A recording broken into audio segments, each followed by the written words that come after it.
Hi, Bita. Greetings, Dhamma. Is my video clear? Audio, okay? Everything's very well, Lumpur. Great, okay.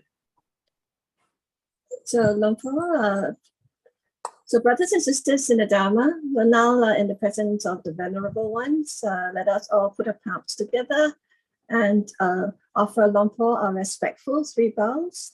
First bow, please. Second bow. Third bow.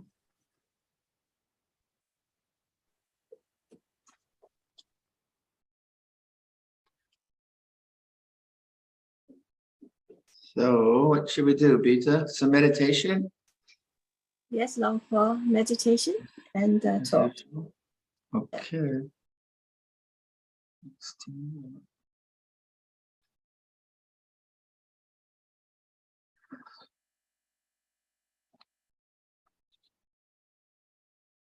People mute it, yeah.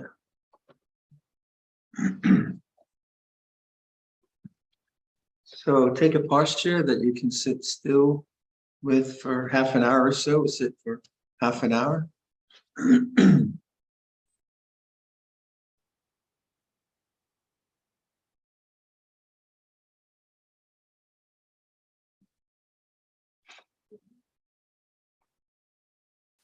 Begin by listening to sound. So let sound become conscious.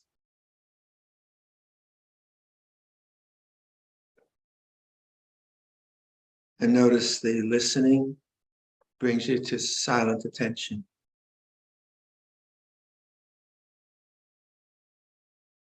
So we're not judging a sound or seeking a sound or reacting to a sound.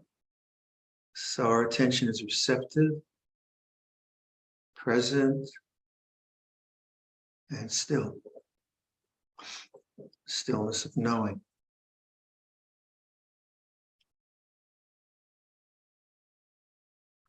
Just notice how simple that is.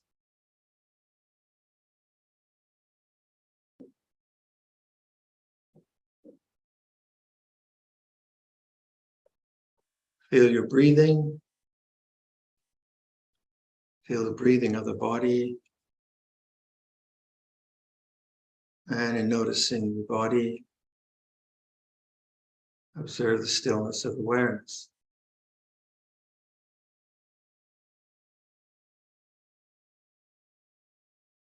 The breath is moving.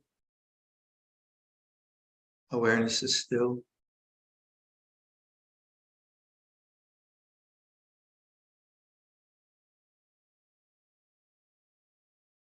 So the stillness isn't something you're trying to produce or get by getting rid of something or manufacture. It's always there.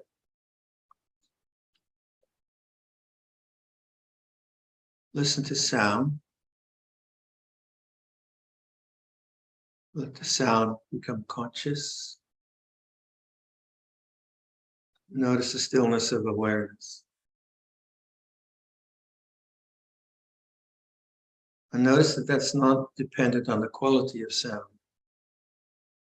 So whether you have a lot of sound or no sound, refined sound, coarse sound, that's not it, because it's about the awareness rather than the quality of sound.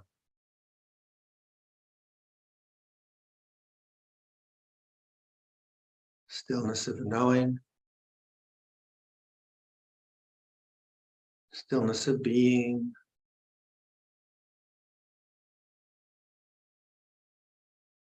Feel the breathing of the body again.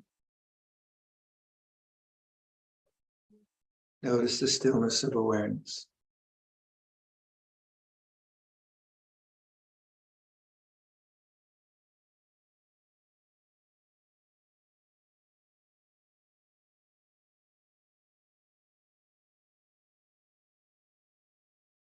Perceive the breathing of the body or the body itself as in awareness.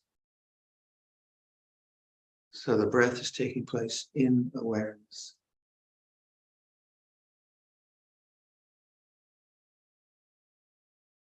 Listen to sound.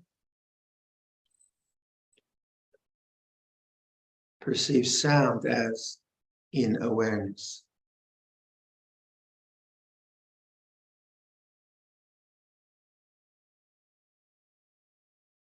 So perceive awareness as conscious space.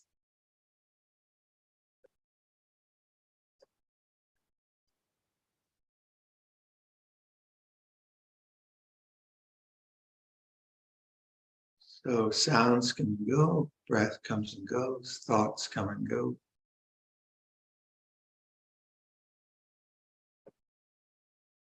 So perceive space now, awareness as space, conscious space, including everything, rejecting nothing.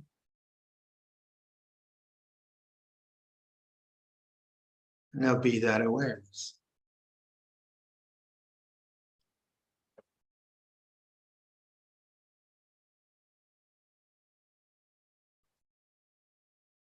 So if you get very caught up with some memories or whatever, you can localize your attention, choose the breath. One in breath, one out breath. But it's not about controlling, it's more about noticing this stillness of awareness that's always there. So the breath is a kind of localization of attention, helps to ground you. But you're not trying to observe the breath to get rid of thought. That's already a kind of violence. So the heart, mind are open. Breath in, breath out.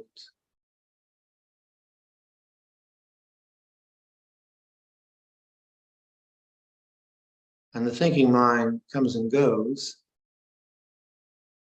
And that's the challenge, not to believe that you're the thinker. Thoughts are natural. So more and more you don't get caught by thinking because you're not trying to get rid of thought. You know thought is an object.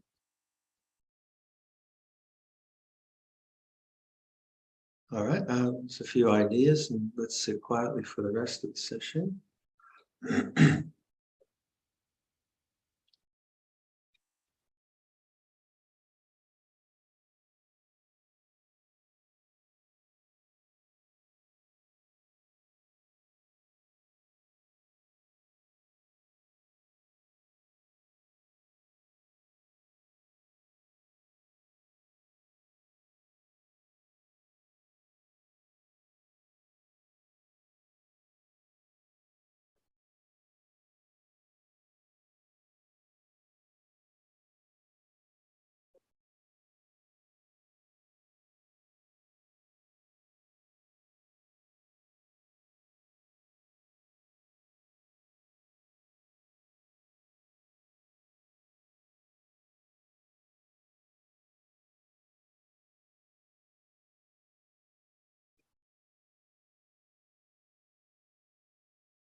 So with the thinking mind, be very patient, but don't try to get rid of thoughts, rather return to what it means to be still and silent.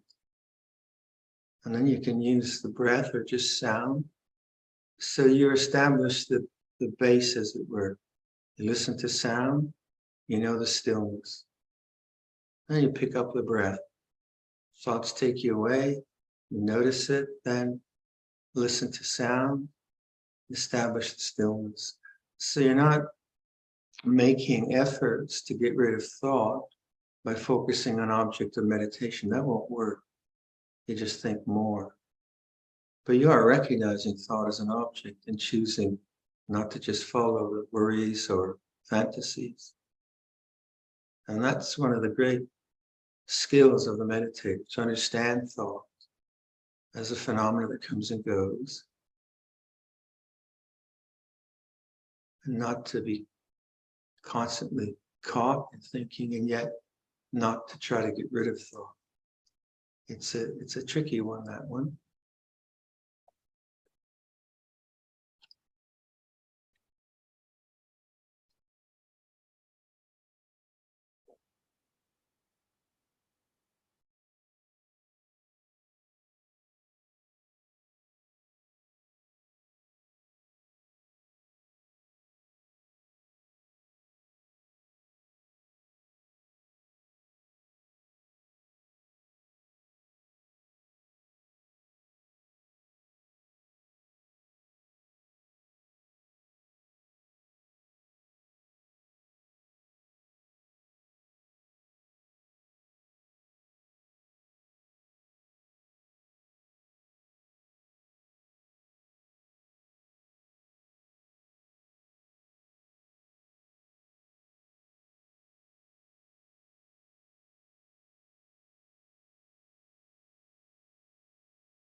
So the whole thing is about remembering rather than attaining something. You remember presence, not as thought, obviously, but as experience. You keep remembering or recollecting presence. And this we can all do. This is not attaining or getting or even getting rid of. It's noticing, remembering, and then sustaining that remembrance, sustaining this silent knowing, one breath at a time.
think anywhere I heard the bell.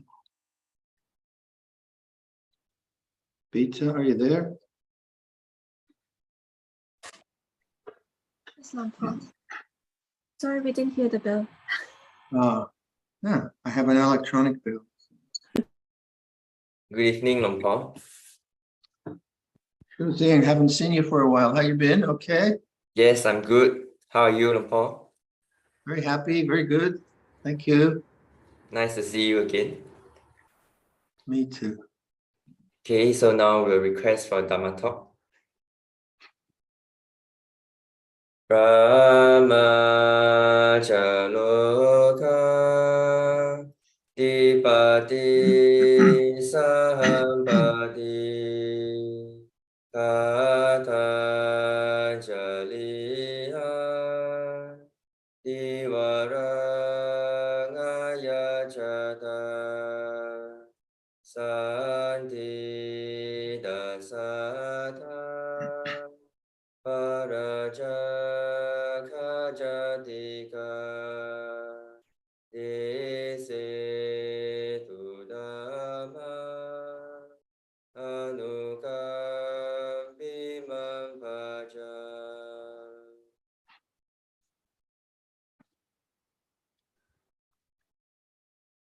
Bita,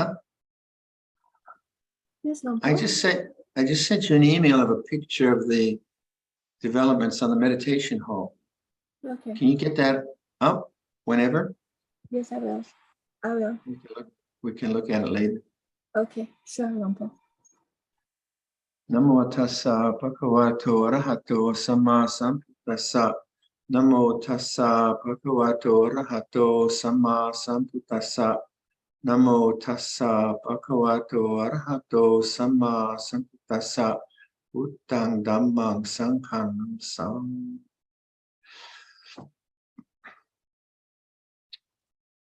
So hello again. Hope you're all well or good enough. Here at the monastery, the autumn weather is coming. It's getting a bit cooler at nights, but it's very, very beautiful. The meditation hall project is going well. And we have some new guests today, which is nice. We haven't had many guests because of COVID, so now we're starting to receive guests. So it feels quite good. Bita, you got that picture? You want to show the picture before I start?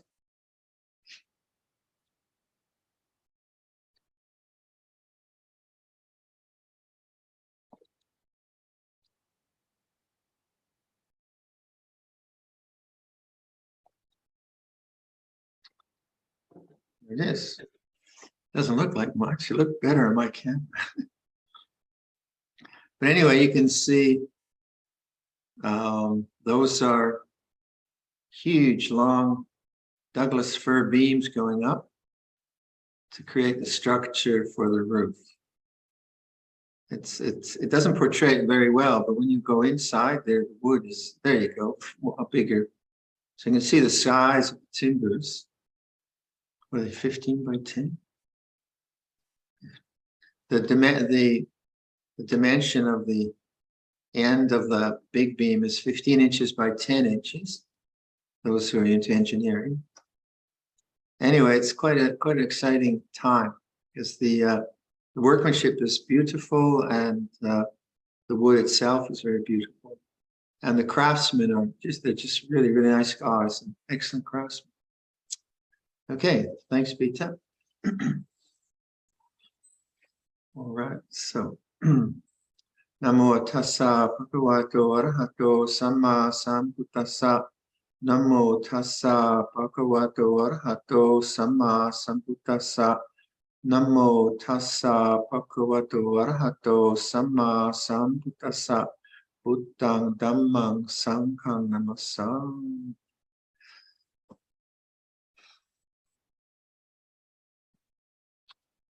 So the last time we were together, I was using an analogy which I could perhaps go into again, foreground and background. And when I think of the Buddhist teachings, I think of two aspects which I need to understand. And they're not aspects which are just philosophical, they're aspects of my own conscious experience. So the Dhamma is always pointing to the way things are. But if I were to talk about background and foreground, then the language of the foreground would be, I am of the nature to age, I have not gone beyond aging, I am of nature to sicken, I have not gone beyond sickness, I have of nature to die, I have not gone beyond dying. It would be, I undertake the precept to refrain from killing living beings, I undertake the precept to not take that which is not given. Or it would be, I am the owner of my karma, heir to my karma, born in my karma, whatever karma I shall do for good or for ill, of that I would be the heir. So we use the sense of person. But if I talk about the background, as I'm just using an analogy, it's not like strict science, but if I talk about the background, then it would be, there is the unconditioned, the uncreated, the unoriginated, the unborn, the deathless, Nibbana, the island, the harbor, peace. If I was talking about the background, I would say that that which has a nature to arise, has a nature to cease, is not self. If I was talking about the background, I would point to dependent origination, and so on and so forth. So there's two languages that, or yeah, not two languages, but two aspects that you need to understand in Theravada Buddhism, otherwise you get very, very confused. So the foreground is the realm of responsibility, who I am in the world, and my moral commitments and the duties I have as a monk, and then it's also the age of this body, and it's the memories that I have, and it's my alms bowl and my so it's all about it's about me and mine. But that's not an egotistical statement, it's just a very conventional statement that I would say this is my road. Obviously, this isn't Siri Mado's road, it's my road. So there is a sense of being a person in the world doing worldly things. And what's important there, we always say, is living a moral life, living a life of generosity, sila and dana. And as His Holiness the Dalai Lama would say, that it's the realm where the method of the foreground is compassion. And I often mention this because I heard him give a talk way back in New Zealand, and he's a beautiful being. And he said that compassion is the method. And I hadn't really thought about that. I said, yeah, it's not just an experience. Compassion is something that you own, and hence maybe you feel guilty if you're not compassionate. It's a method. It's what you do. And Buddhism is that. It is about doing rather than achieving or just having something.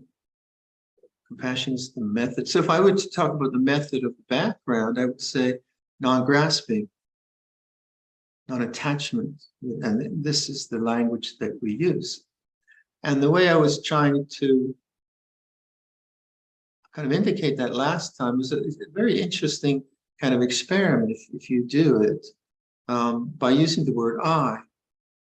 Not I am Viradhammo, or I am tired, or I shouldn't have done this, or I want to go there. No adjectives or nothing beyond, just the word I. And when I say that, I just say I. Then there's just silence. If I say I'm tired, then there's the language of tired and the memory of tired. If I just say the word I, to me, that's the background. Very simple. And it's kind of like the meditation I was doing just now, where I said, listen to sound, silent awareness, feel the body, silent awareness. That there is consciousness of body, there's body consciousness, there's consciousness of sound, there's sound consciousness. But it seems to me there's something larger, more spacious than just that. And so sometimes you use the word presence, and exploring that, exploring the background is something that is not usually done because we're so taken up with the foreground. We're taken up with our responsibilities, our memories, our family dramas that we deal with, and making sure we have enough money to pay for the mortgage and the heating bills in England now, and the whole bit of it. And we have to do that. We have to do that well. And then modern culture, of course, is very preoccupied with sense distraction. So the time to kind of contemplate the background, or this other language of Buddhism, the unconditioned, the uncreated, doesn't seem to be time to do that. But as a meditator, I think you've been meditating for a while, you do tire of always just trying to control the mind or do a technique. I think most of us, we've done techniques, we've tried to control things, and there's always for me and you, I think too, there's a sense of what's about all the doing? What's all that about? And then every now and then we'll touch that silence inadvertently through nature, through art, just through our meditation, which is not constructed. And then, oh, what was that about?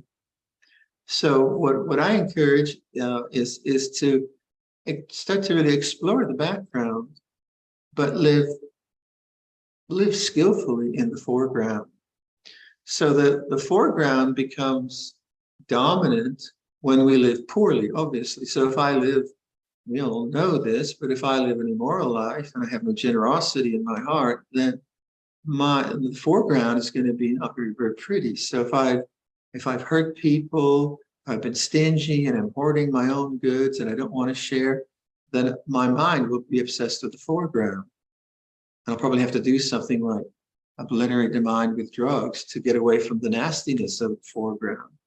But if I live my conventional life with integrity, compassion, and I try my best, even though I'm not perfect, then the heart has a lightness. It doesn't have any regret or remorse. And there's this kind of social happiness to my heart. So we would say that dana and sila, or a life well lived, is the foundation for contemplating the background. Because if the foreground's a mess, then so one feels for the people of all these war-torn countries now that we hear about, or floods in Pakistan, and there's so much suffering. It's pretty hard to contemplate the background if you're drowning, you haven't got enough food, you're being bombed. So as citizens of the world, we all try to do what we can to help that, or to prevent it happening in our neighborhoods or whatever. But if you have the goodness of a life which has resources and which has a certain amount of freedom of exploration, and your health is okay and so on, then you do have an opportunity to inquire in this way. And one of the, in terms of talking about compassion is the method, I was thinking how, what are the things that kind of get us very much caught up in the foreground? What is it about the foreground that compels me or obsesses me? That you really have to investigate, don't you? You have to really look at your own conditioning. What is it about life that there's no freedom of space? What is it about my life? And you can see where it manifests is in thought. So people are just thinking all the time. And as long as thought is the dominant mode of operation, then there's no space. There's no room for the background, because the foreground is just dominated by thinking. And yet, if you try to get rid of thought, you'll probably think more. So the meditator really tries to begin to incline towards the silence of the mind, towards the stillness of the mind. That's hard. It's hard to do. It doesn't come easily. So the two things I was kind of thinking about in terms of how we use this idea of compassion being the method, I was thinking about remorse and resentment. So both remorse and resentment remorse is a very good emotion, makes us human. People who don't have remorse, to me, are frightening. Kind of narcissistic behavior, psychotic and cruel behavior. But I think most of us have feelings of remorse when we do things which are inadvertently unskillful or deliberately unskillful, when others are harmed by our speech, or when whatever. And remorse is a very powerful teacher. Resentment too, we have resentment, of course, when the negative comes from someone else towards me. They hurt me, they betray me, so on. And remorse and resentment have powerful memory in them. And those powerful memories can come up anytime, obviously in the immediate aftermath of some event. And let's say I said something which was insensitive, or the humor I used was cruel, or I misled someone, or all of that. Then if I am a contemplative, then I'm going to walk away from that. I'm going to feel, oh, where was that coming from? That's not a good thing. And so the remorse is a very good quality of self-reflection. And trouble with the remorse is that we often take it into guilt. And to me, guilt is a different mental phenomena. It might be driven by remorse, but it's driven also by ego. I am a terrible person for having done that. I shouldn't do that. There I go again. So guilt is very destructive because it's self-aversion. Whereas remorse, if you make conscious the feeling of remorse, it takes you to your heart. Now, remorse, because remorse is an aspect of something negative, I don't usually want to be with remorse. I want to move away from remorse, so I start thinking. Maybe replaying, we do that a lot. We rewind the tape and play it again so we wouldn't have that experience. But we do that with resentment too, don't we? Someone says something to me which is embarrassing or cruel, and that memory comes up and I try to replay that tape. I'm going to get back at them. I should have said this. So memory, remorse, or resentment then stimulates a kind of reaction called dependent origination in the mind of thinking. And that thinking is not usually skillful thinking. It's I thinking, me and mine thinking. Shouldn't have done that. I'm a terrible person. Why did I do that? I'll never do that again. Or I'm never going to forgive them. They're horrible people. I'm going to, and so on. So the mind produces a lot of thought.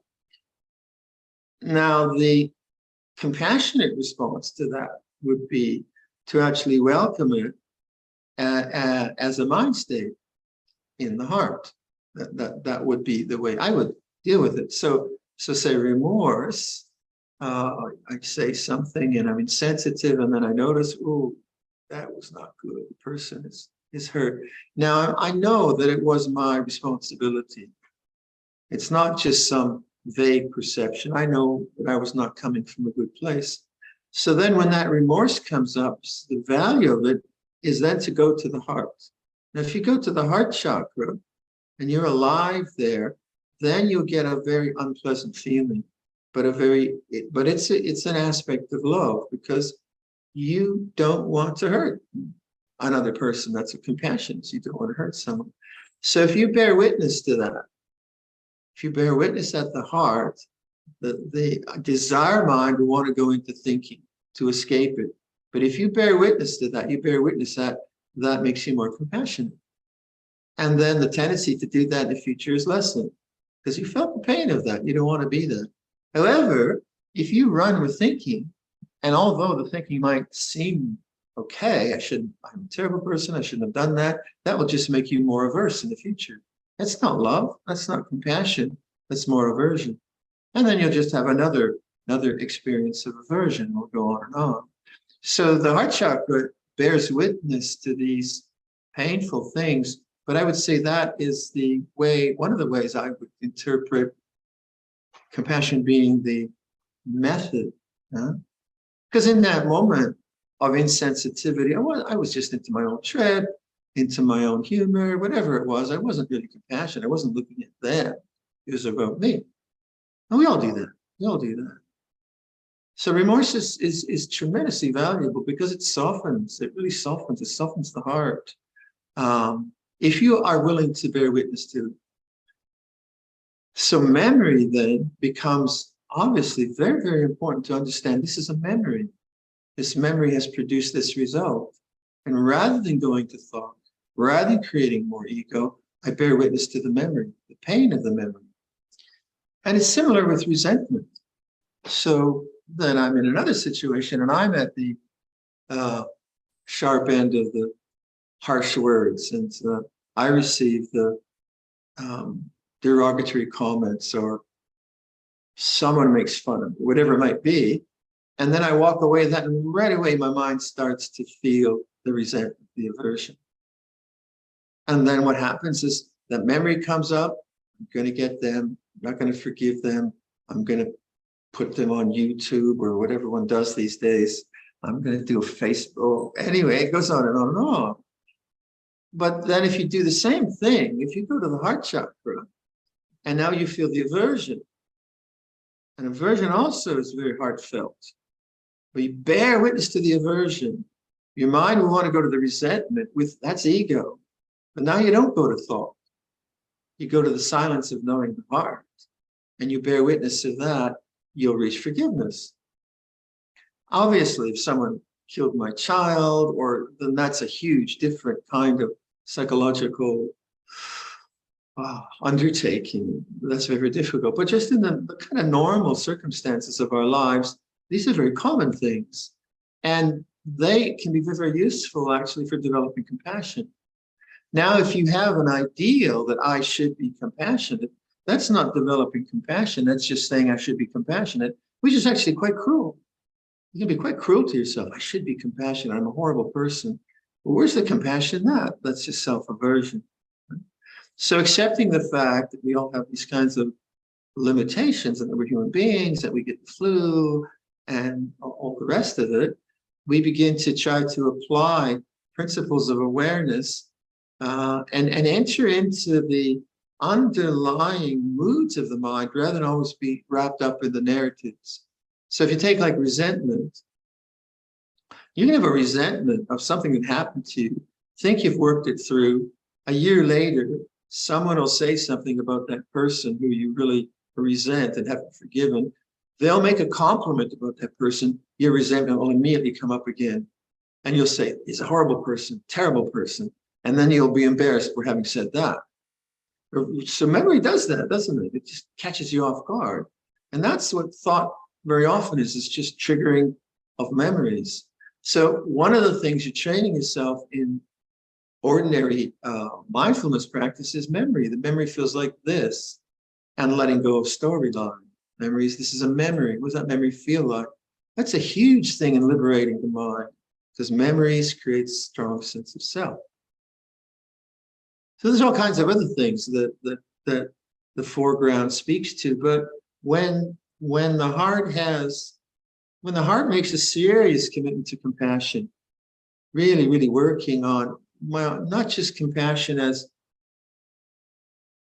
like friendship, but really the inner work on all the tangles and knots we face as human, all the ugly sides of our mind, the nasty bits that we don't want anyone to know about and all of that. When we can witness those as compassion rather than go to thought, then that is truly, truly liberating in terms of those self-identities, but also then that sets the ground for deeper contemplation of the background.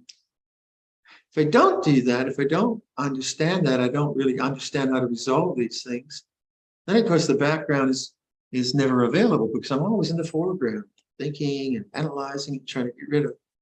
This isn't the thought, this isn't analysis. I'm not thinking about this, I'm feeling. Now, also very, very useful in that kind of practice is to use the word I. Because when I, if in the same example of resentment, and remorse, as it comes up, and my mind wants to create storylines of self, attavada, me and mine, ahankara, mimankara, this whole creation of a sense of self. And I pop in the word I. Not I am right, I am wrong, I shouldn't be there, I shouldn't have done that, but I just pop in the word I. It highlights the background. And then the foreground of emotion, memory, has a context in the background. And it's not so diluting. If I'm in the foreground, I'm just trying to sort it out and get rid of it. And then I don't have the space, the kind of context of space, consciousness, knowing that is necessary for liberation. But if I pop in the word, in whatever way you want to go to the background, doesn't really matter. But to have a way of remembering the background. Background's always there. Space is always there. Presence is always there. So I feel the memory of resentment comes into consciousness, and then the mind wants to go to the scenario to blame or blame myself. I should forgive, and I pop in the word I, and all of a sudden there's space, there's openness. There's still the content, because that's just the way it is. It's not like you're trying to get rid of content. You're just seeing the content is actually not that important. It is important if you're really, like if you're driving a car. We just heard that Ajahn had an accident where a Hummer was coming around and the person was coming around a corner at Tomkai Road, where Ajahn lives, and a car hit them straight on. They were the car was in the wrong lane. The oncoming car, the person was texting. So note to everyone, don't text while driving. And obviously, that kind of thing, you're not going to say I. You're going to phone the ambulance. You're going to try to deal with the injuries and so on and so forth. So life in extremis it's actually, you just get on with it. But life oftentimes is not really extreme. Life oftentimes is ho-hum, boring, nothing much happening. And then the mind just likes to go off into la-la land or distract into whatever it goes. So a really serious practitioner, I would say, is serious about compassion, is serious about cultivating the heart, but is also serious about the background. Rather than just letting thought dominate day in and day out all our bandwidth, which happens for many, many people, to actually clear out some of that space, clear out some of the bandwidth by using language which reminds you of the background. So do you have language that reminds you of the background? Though I make a suggestion, some people use who's thinking, brings you to the same silence. Some people use I. Some people don't say anything. They just notice the sound of silence, the background. Doesn't really matter. But I think it is important that Buddhism isn't just about moral precepts, about psychology, about being a good person. That's a foundation. Don't dismiss it at all. It's a foundation. But what was the Buddha's realization? And the way he phrased it was, there's the unconditioned, the uncreated, the unoriginated, the unborn, the deathless, nibbana, peace, the harbor. So does that have any meaning in your life? It has for me, obviously, because those are the words that kind of inspire me. So just to recount, these two modes of language. If you use language of self, then you get very confused about the teachings that the body is not self. This is not me, this is not mine, this is not who I am. It gets very, very confusing if you mix those languages up. So the language of dependent origination, of three characteristics, is the language of transcendence or of the background. And then the foreground is my responsibilities. I am the nature to die. I have not gone beyond dying. I'm owner of my karma, heir to my karma. Whatever I should do, for good or for ill, of that I will be the heir. Both are important. Both are important. So I think that's plenty of ideas. So I'll leave it there. Thank you, Luang Por. อันดัมยามโอวาดกถาสาธุกรังคดามาเสสาธุสาธุสาธุอนุโมทามิ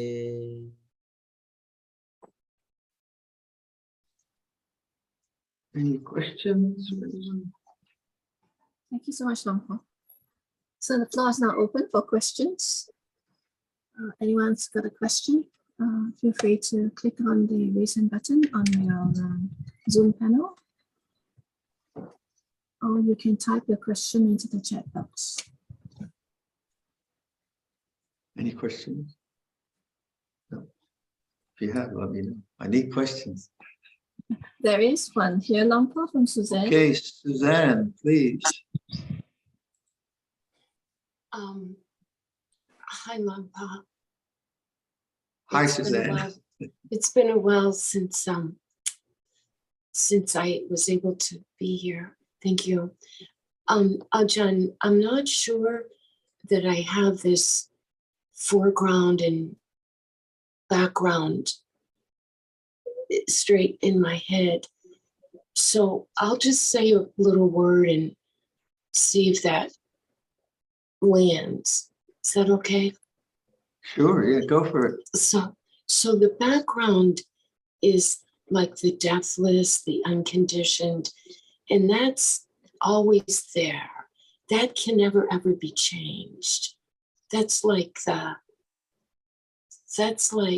the gold, okay? And then that's the background. And then the foreground is how we live our life, or like you said so well, our responsibility. And so would it be safe to assume, Ajahn, that in meditation we draw from that deathless, the unconditioned? We draw, that's what gives us life. We draw from that. And in so doing, then we become more moral, or our responsibilities or the way we live becomes more upright. Am I getting that correctly? Well, the way I handle that question is that in my meditation, if I abide as the background, then there's a huge fulfillment. The heart's very, very fulfilled and has a lot of compassion. So then when I enter into the ordinariness of life, then greed, hatred, and delusion are very much diminished because the heart's been fulfilled. Right. And then there are still sure remnants and traces of habit that want to manifest, and sometimes unfortunately do manifest, but the fulfillment is now no longer from the foreground, but the background itself is utterly fulfilling. And the foreground, it can be interesting, but that doesn't really compare to the other. Does that sort of? Yes, sir.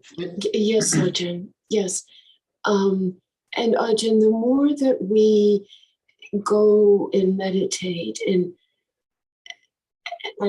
the unconditioned, the deathless, the more accessible that is, the less satisfying the foreground is. And then hopefully it dissolves, or that we don't have as much interest in this, the worldly world. Yeah, but you still might enjoy pizza. You don't want to make it too dour, right? I mean, because these are sense bodies, and some sense bodies like pizza, but it's no big deal. So the beauty of like we were just in Newfoundland with Lompo Semedo. He loved the color, and he loved the pizza. but you can see it's not all that important, right? But it's not that. I think what happens actually is that beauty becomes are you familiar with the 4 Brahmaviharas teaching? Yes, Yeah. Ajahn. You're familiar with the word? Beautiful. Go ahead. Yeah, so mudita, Joy. the heart of joy is the heart open to beauty. So when the abiding is in the background and the ego is not getting in there and making a mess of things, then the heart's very open to beauty. So the heart experiences mudita. When the heart is also imbued with the background, as it were, then if someone breaks their leg, it's not mudita, it's karuna, it's compassion, right? And when nothing happening, the mind generally stays peaceful. So the Brahmaviharas are what manifest, and the Brahmaviharas have a that mudita quality. But it's not just the pursuit of beauty or the pursuit of fashion. It's not a need. It's not a compulsion. It's not an addiction. It's more like an appreciation. So we see that with people, don't we? Like a beautiful person or a successful person, and you say, "Oh, good on you." And there's that. That's also in nature. Does that make sense? Thanks, Ajahn. That really clears the slate. Thank you so much. It's a lovely. Thank you so much. Okay, Suzanne. Miri, how are you? You still in India?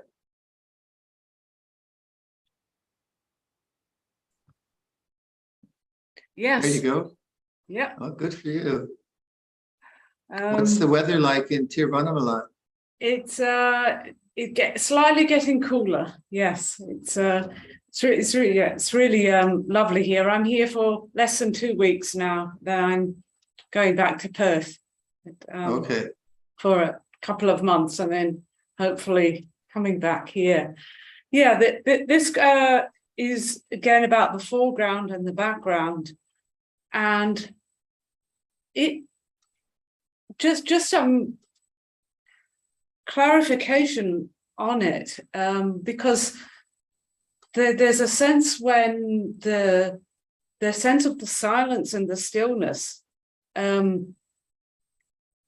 sometimes can become more obvious, and the background becomes more obvious. And would one say that the trajectory is such that it becomes there might become a point where it's so noticeable that it's almost like the foreground, the background, that it's the stillness is there all the time, like you have that sense of nowness. And you were saying that the foreground, like let's say the taste of pizza, is almost more pleasurable. So it's like the foreground sparkles more when the background stillness is there. It's like a piece of white paper against which a color would stand out. So in a sense, the more the background, more one abides in the stillness. I'm not talking necessarily from experience, because I have a terribly busy mind a lot of the time, but there are phases that seem to happen when the stillness just naturally becomes more prominent, and it becomes more like the foreground. So does the analogy break down at a point where the stillness is so there all the time, even while things are coming and going, one is so in that that would make foreground. That would make, yes, I think so. I think the analogy is a way of approaching a very not so obvious aspect of our experience. But then once it becomes obvious, then that begins to break down, really. Yeah, I would say that. Because if you read Lompo Liam's Enlightenment Piece, you've read that, right? Lompo Liam's. Is that the reverse of the Four Noble Truths? Is the mind going out? No, that's okay. That's in his biography. Okay. Do you remember what book that was in? No worries. In No Worries, Mhm. he describes, I've never heard such a good description of the mind entering that and being that.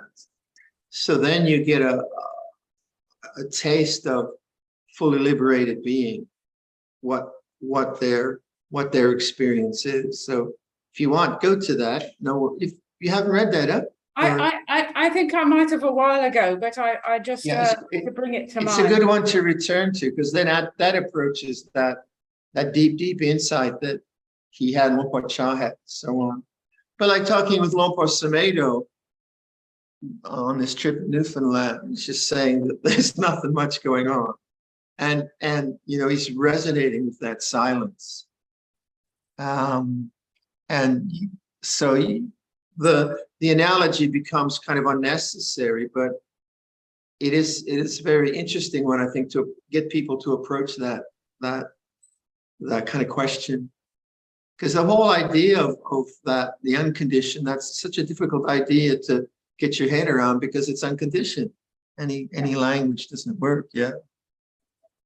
Yeah, but you're right. I think I would agree with that.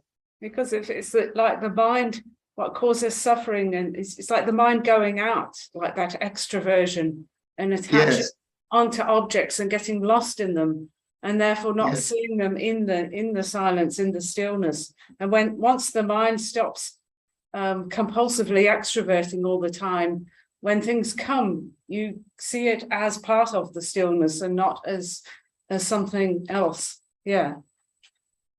And it doesn't have the sting of wanting in it. Yeah. You know, it doesn't have the sting of need or doesn't have the sting of rejection. It doesn't have all that around it. It's very, very pure in its expression. Yeah. Lovely. Thank you. So we'll see you in January. Yes. Okay. Nice. Thanks, Mary. Anyone else? Okay. Any written ones, Bita? Oh, Karen. How are you, Karen?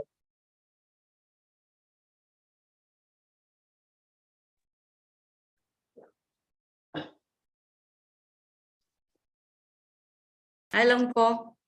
Hi, Karen. Lumpur, thank you for that wonderful talk. And I was wondering whether in waking awareness, and I was experimenting during your guided meditation with open-eyed meditation.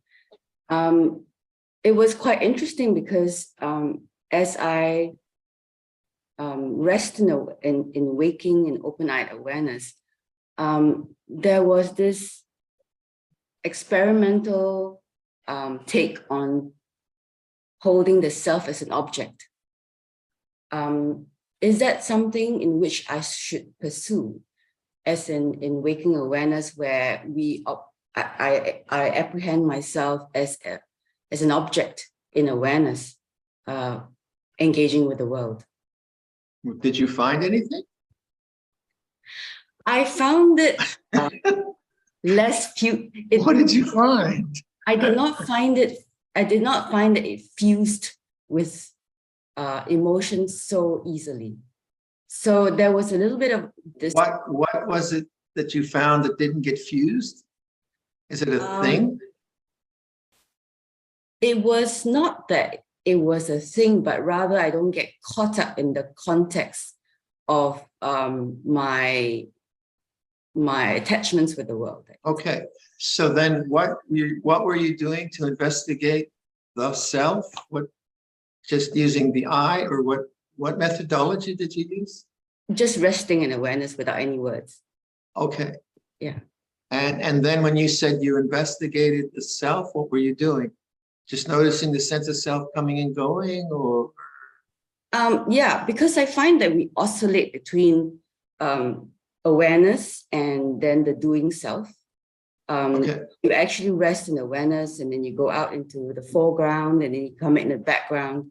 And the oscillation basically is, it's very, it's there, it's in the practice, but I find that it's quite disconcerting that we never quite rest with have a simultaneous apprehension between the two at the same time. So, Okay, go back. What was your question again, please? my question was, is when resting in waking awareness, can the self be used as an object of meditation? There is no self Okay. in that sense. There is consciousness, Mhm. but there is no, like, consciousness is what you are, but that's not an object. How about All objects are arising and ceasing in the field of consciousness. So when you say, you might just be referring to the sense of presence. Is that what you're referring to? no, I think that the sense of presence is always there because It has to be. Yeah. yes. But the thing is that the self that does and thinks and engages with the world comes in and comes and goes. And Yeah, that's why, Karen, that's why we use dependent origination. So what you're seeing is just dependent origination. A sense of a self gets triggered by memory, runs with its thoughts, then a car honks its horn, then you say, I shouldn't be thinking, then you have a memory of pizza. So it's just kind of but there's no real fixed entity in that. That's why we use dependent origination in terms of talking about that.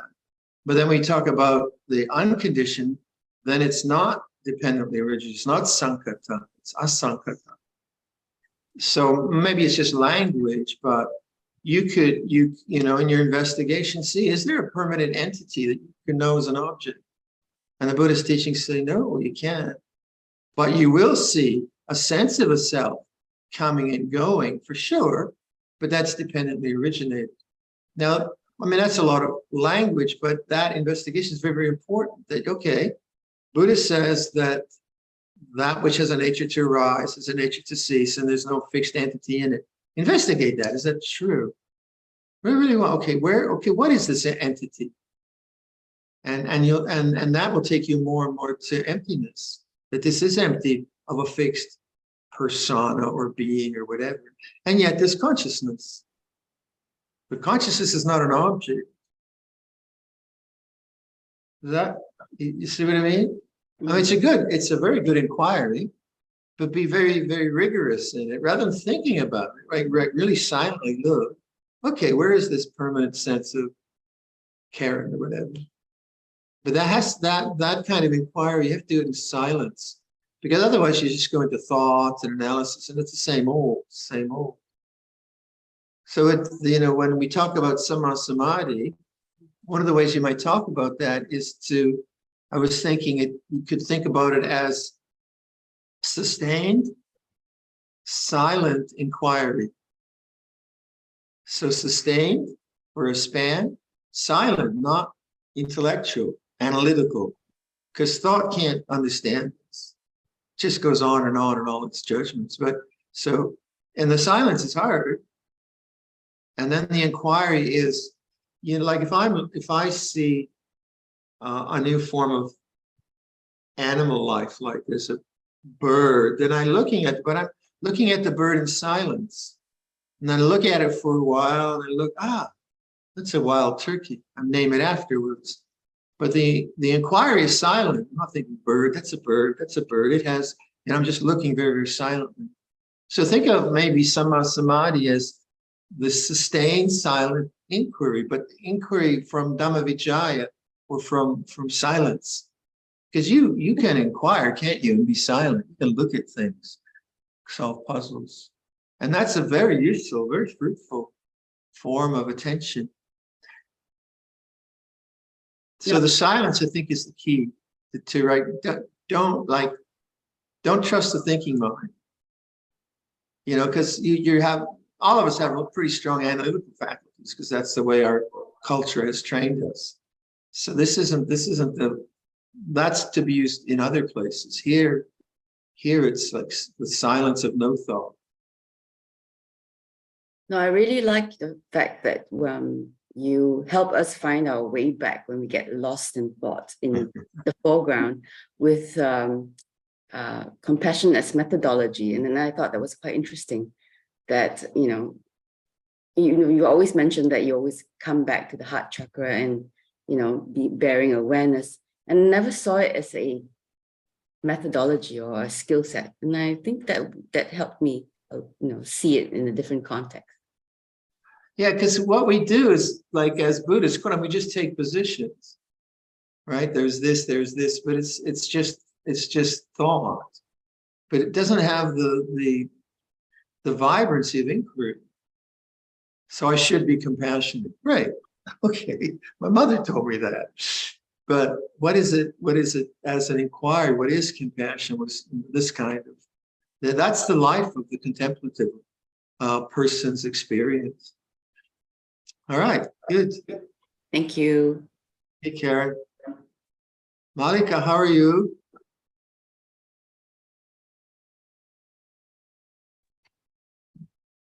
Grandkids, all right? Yeah, everything is okay, Ajahn. Okay. Yeah, glad to see the Dhamma hall getting Yeah, it's into looking form. great. Yeah. Exciting Ajahn, I just have the connection from the foreground to background. Is it by strengthening your meditation and compassion? I would say noticing silence. Noticing silence. Just notice silence, Yeah. and trust in that. Very simple. And don't try to get rid of thought. Yeah. So there's a difference between trying to be silent by getting rid of thought, which is violent, which doesn't work, which makes you actually think more, and actually noticing silence that's always there. So the way I just taught, listening, stillness of knowing. And that's what you want to sustain. It's there all the time. You want to learn how to sustain that. And what helps sustain that is love. A loving feeling is a very comfortable feeling. It's a very welcoming feeling, compassion, and it's easy to abide and sustain anything when there's love involved in it. But you're not manufacturing a whole bunch of love or a whole bunch of compassion. That's, it's not that kind of creating anything. It's just the natural receptivity of the heart to the way things are. Yeah. Yeah? Yeah, thank you, Okay. Ajahn. Now it's clear. Thank you. Great. All right. Who else we got? Anyone else? Wait, Huy Huile, please. Morning, Lopor. I've just lost my mother, and I've also just I've lost my father just within a year as well. I guess my foreground is grief right now. How do we? Well, when I'm alone, I guess I can either silent. I can differentiate between the foreground and background, like how Longpo says it. But when I talk about it, that's how the foreground has suddenly become much stronger. And this is how I become. I'm grieving. So I guess I'm just seeking guidance from Longpo on how to deal with it. Grief is love. So grief is a wholesome feeling. And it's the natural law, when you lose someone who you knew all your life, we don't realize the impact that can have on us because people have always been around. And then with the grief, you need to welcome it. And I would say you also need a private space to welcome it. But the welcoming isn't, I would say it's not through thought. I mean, you'll have memories and all of that, but I would again recommend go to the heart chakra. And it's terribly painful. It's a broken heart, but it is love. And when you get through the intensity of grief, then you start to have the contemplations, well, everyone that lost their mother feels this way. everyone that's had a father feels this way. You start to expand that feeling of personal loss to the universal nature of birth and death, that all of us have to go through this. And that's not a dismissal of what you're feeling. It's not saying, oh, we all have to go through this, get over it. That's not it. But actually, it's a kind of deep, well, I would say Buddhism is trying to encourage you to feel that, but then to make that a unifying experience to all sentient beings, because all of us have to go through this. We all feel this pain of loss. And so I would say the very idea that you should do something about it is, I wouldn't follow that, because it has its own life, and its life is different than a life of grief for everyone. So each person experiences grief in a different way at different times with different people. So you can't really quantify it and say, oh, this is it. That's how much grief I'm going to do, or this intensity. So there's no real role model that way. There's a very good book by a Christian author. A Grief Observed. Who was that? And the one that wrote Narnia books. Anyone? No? Anyway, it's a brilliant book, A Grief Observed. And the person talks very matter-of-factly, but about the tearing nature of grief. So the language you can use is, well, first of all, most of us, when our parents die, we think we should have done more.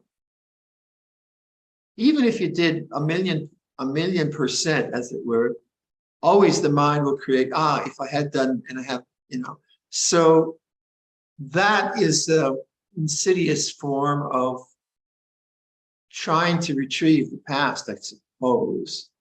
But when that comes up, just try not to go to those thoughts, but go back to the grief. Because those thoughts, I would say, are trying to avoid the grief. So the mind, again, just like resentment, the mind tries to create a storyline which takes you away from the rawness of the grief. Having said that, go for walks, distract yourself with the beauty of nature. It's not like you have to sit in a cell and bear witness this. Talk with friends, make sure you have loving friends who you can express the grief with, because that's very helpful. That's very, very helpful, very important. I think maybe you've heard me tell the story of a friend in New Zealand whose husband died very, very suddenly, and I was in the room when he died with her, and I was her main spiritual friend, and I heard her story for half a year. It was always the same story, and the same crying, and it was fine.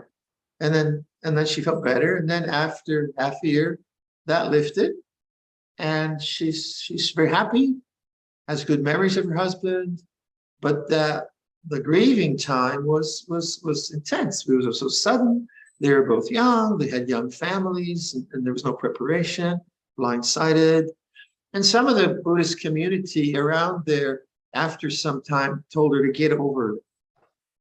That, that with birth there is death. They give some kind of horrible Buddhist line on that. And you're attached to your husband. And to be honest, I wanted to murder them. Because that's so cruel and so unkind. Because it doesn't work that way. It doesn't work to a pattern, does it? It is its own life. So let it be what it is. And if your mind starts to think you shouldn't be feeling grief, you should be over it, that's just analysis. So try to return to it in a very silent way and welcome it. It is love, and then in terms of your parents, like with my mother's death,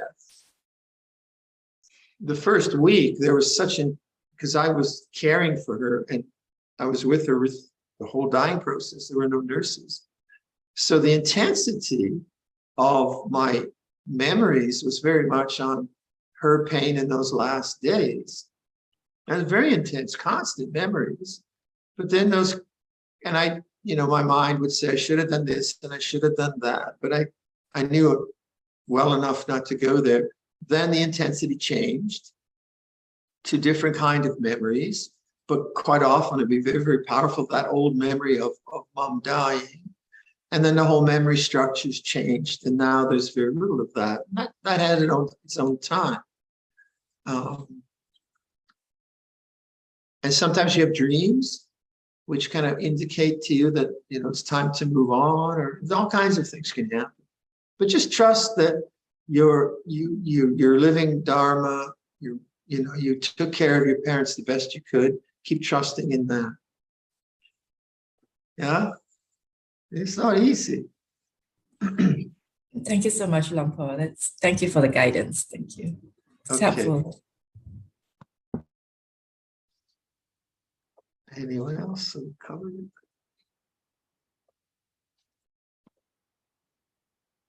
Hello, ciao. Oh. Promoto. Yes. Hi, Rangpo. Hi. Thank you for the teaching. Long time no see. Yes. Can I ask a question regarding the consciousness? Is that right that consciousness has no age? Because sometimes when I was silent, I can feel like this is a consciousness that's the same one that when I was 1 year old or 3 years old. And as I age, I feel like the consciousness is the same. Is that right? That's what I experience. My knees are old. My back is old. I'm all wrinkled. But consciousness has no age. Consciousness doesn't get arthritis. Consciousness knows arthritis. Consciousness is not death. Consciousness knows deafness. Consciousness doesn't spill the food on my robe. But consciousness knows if you spill food and all the rest of it. It's an interesting contemplation. It has no age. Okay. So trust in that intuition is important. And of course, it'll be interesting when the body dies. Right? That's going to be the interesting one. And I'm not there yet. So if I get there first, I'll send you a postcard. Thank you. You send me one. Okay. Yeah, good. That's a good insight, I think. Thanks. All right. Gabriel from Edmonton. Hello, Longpo. We have not Gabriel. met. Hello, and I'm going to say I do say my name, Gabrielle. Gabrielle, okay. Gabriel's the angel. Oh, you look angelic. Well, it's a blurred background. Anyway, because you're taking so many questions, I just wanted to share how well the teachings I've been receiving online from you and others in the Ajahn Chah tradition. The last 2 weeks have been so challenging because there is a family member caught up in a cycle of addiction. And we're very concerned that if nothing changes, she will live quite a short life. And as much as I wanted to help, I was not welcomed to do that. And so somebody else, her son has been able to step in. But and I'm really quite calm and cool explaining this, but I just want to share some of the experience of the last couple of weeks, because when you mentioned foreground, background, that helped. And in the foreground, when I felt myself twisting off into confusion, into worry, into I don't even know how to describe it. It's just like a twirly bird in my mind. I could pause, and the word I used, I would remind myself this was simply the foreground, and the word I would use to describe that was delusion, that I was caught up in delusion, and also distorted perceptions.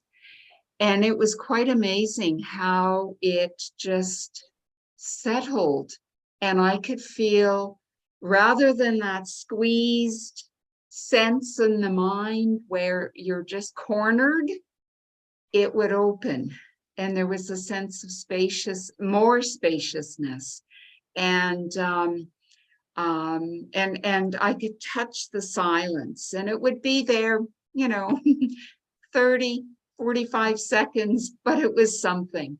And it works. This practice really does work. I've also resorted to some other methods and tools. I have been, I don't want to say exposed to, but I've had the good fortune to, like there's a recovery community basically. And these tools and the approach they have is quite helpful in situations like that. So I've been taking advantage of that community as well. But I'm just so grateful. I'm so grateful, Ajahn. And I hope someday to make it to sadhana. So anyway. Please do, One yeah. sadhana. Yeah. And that once you understand that insight, you just get really good at it. That letting go insight, which you talked about, delusion. Once you get that, then the path becomes pretty easy in some sense. The habits are strong, sure. But if you can get your morning meditation into that space, put a lot of time into morning meditation, then that's going to be powerful through the day as these traumatic challenges come up. It's horrible. Addiction is horrible, what it does to people, and it tears families apart. So good for you. Well done. Yeah, thank you. Okay, be well. Thank you, Lampo. There are no more questions from the floor. Should we do the Metta Sutta? Yes, we will do the Metta Sutta, Lampo, and we dedicate this to all who have lost their loved ones, and to the people from the UK who are here with us today, who's lost the Queen last week as well. You got that online there? This is what should be done by one who is skilled in goodness and who knows the path of peace.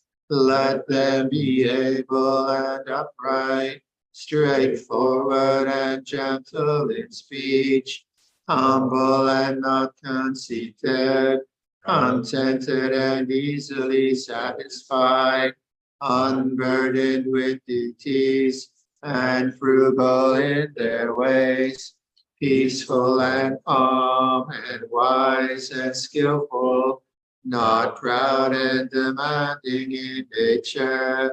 Let them know the thing that the wise would later reprove, wishing in gladness and in safety may all beings be at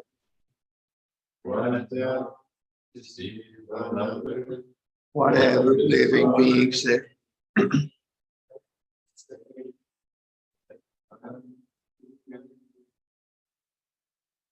Wish harm upon another, even as a mother protects with her life her child, her only child, so with a boundless heart Should one cherish all living beings, radiating kindness over the entire world, spreading upwards to the skies and downwards to the depths, outwards and unbounded, freed from hatred and ill will, whether standing or walking, seated or lying down, free from drowsiness.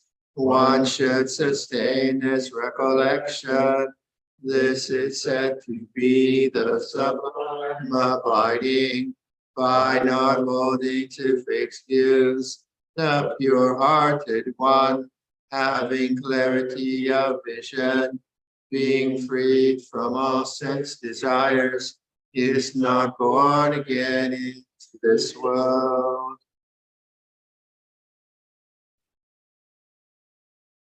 Okay, everyone. Bye-bye. Thank you, Luang Por. Let's all pay our respects to Luang Por with 3 bows together, please. First bow. Second bow. Third bow. Okay. Stay well. See you next time. I'll see you. Bye-bye. Thanks, Bita.